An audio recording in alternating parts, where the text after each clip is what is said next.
Hi everybody, it's Morgan Crosbie from Finch Chevrolet in London, Ontario, Canada, and you're watching Cars and Crosbie. I was in the middle of month end. I was just about to deliver this beautiful Cadillac Escalade Sport Platinum in satin steel. It's actually one of my favorite color combinations that we've had. You've got awesome black rims on here. It's everything accented in black, and that satin steel color is really becoming a hit on the full-size SUV market. It's a metallic color. I absolutely love it. This is a platinum, so the inside's got a beautifully upgraded interior on it. You've got that cool stitch on here with the AKG sound system. You got power boards that illuminate up, all that beautiful dash, and also the door sills are all wrapped in leather. And that's all fine and dandy. I'm in month end. This is a really big thing to just be delivering that. But then over here, I get a shipment of trucks. Not trucks. These aren't trucks, guys. You guys should know I'm just excited about this. There's a lot of things that go on a month end. I got some Corvettes that arrived in. Now, the driver, he doesn't want to be named, but this driver just told me some information that kind of brings me back to when Fishman was talking about it, about how the West Coast is going to have trucks being delivered right to their hubs. So, if there's a Corvette that's being built now, they're not going to be using the train network, according to this gentleman. And he also just told me that they're going to be using resources or some of the transports from other manufacturers. So I guess from the sounds of it, Ford and Chrysler, they're not using as many of the trucks that they use, so these transport haulers.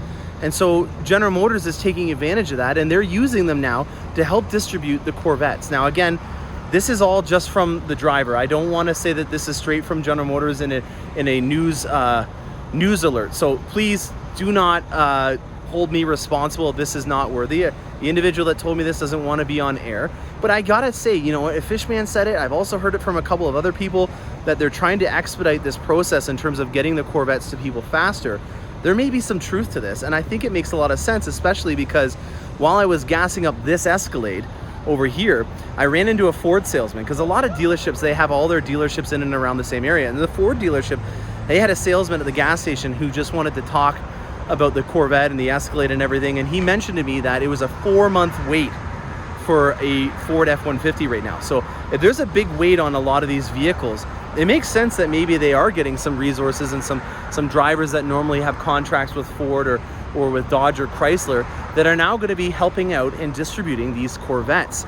It goes without saying that with it being a flagship vehicle, there is a lot of costs involved in getting something done by truck. But you know what, when you're talking about a price point like this, it makes sense that this is something that they're going to hold no expense to in order to expedite this.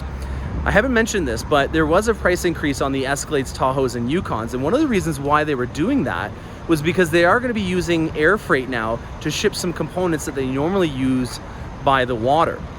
And in reality, yeah, price increases are sometimes an unfortunate topic, but when it comes to thinking about the logistics and getting this product to you sooner than later, a marginal increase in price, let's say $900, I think, for example, on the Escalade, that's not a bad gig to think that you're going to pay a little bit more for your vehicle, but you're going to get it a lot sooner because they're now airlifting a lot of these components over to the vehicle. So we're going to show you this vehicle right over here. It's not my Corvette, but I treat all these babies when they come in like they're part of the family. So he's going to get a partial Cars and Crosbie experience on it. And we're just going to quickly unwrap it. I'm going to show you what it looks like. And then I got to get on the road. I got to deliver it. Here we got another Escalade. This is another Sport. This is Platinum with the Whisper Beige interior. Whisper Beige is a pretty cool option, but you know what? It's got that linen on there. I don't know how that's going to handle with kids and stuff like that, but it's fun to look at. It's a very cool color. And then Chloe over here, she's going to be unwrapping it. We've got a shadow gray Corvette Coupe coming off the truck. Let's see what we got here on this build. It's got edge red calipers. Very nice. No engine appearance package. If you guys haven't seen it yet, this is what it looks like when you don't have that engine appearance package. Now mine, for example, it has it, and that just sits over here. It covers up that area in particular and making it so that it's a little bit more covered up.